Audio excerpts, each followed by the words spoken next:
The senators wrote to request the department reassess the assumptions department is preparing to outline its proposal in a series of town hall meetingsSens. Ben Cardin, a Maryland Democrat, and Todd Young, an Indiana Republican, wrote to Deputy Secretary of State John Sullivan to request that the Department of State reassess the assumptions guiding the reform effort, end its counterproductive hiring freeze, and strengthen America's diplomatic capabilities. The letter comes as the State Department is preparing to outline its redesign proposal in a series of town hall meetings in the coming weeks. Speaking in Brussels, Belgium, on Tuesday, Secretary of State Rex Tillerson joked that everyone seems to be an expert on the effort and sought to reassure embassy staffers that all changes were employed.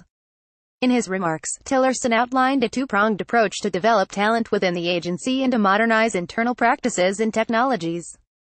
He also told employees the redesign will include some quick wins which will be announced in the next couple of weeks.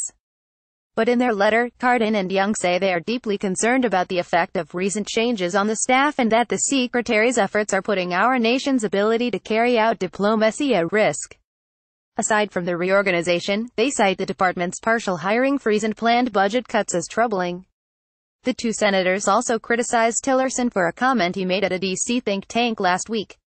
Asked about the budget cuts, Tillerson said the numbers reflect, in part, an expectation that certain global conflicts will be resolved. There is no doubt our Department of State professionals have been working diligently to achieve progress, Cardin and Young write in their letter. However, we see no evidence that there will be a decline in the need for our nation's diplomatic capabilities.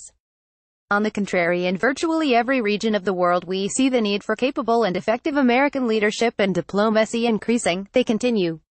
If history teaches us anything, it should humble us in our confidence to predict what new challenges or crises will lie ahead for our nation. The senators go on to criticize the State Department as failing to adequately brief, saying the few briefings that have occurred have provided little additional insights into the redesign efforts and raised more questions than they have answered. Briefing reporters Tuesday, State Department spokeswoman Heather Nauert said she didn't know whether Sullivan had read the letter yet but that the agency is committed to greater transparency on the redesign.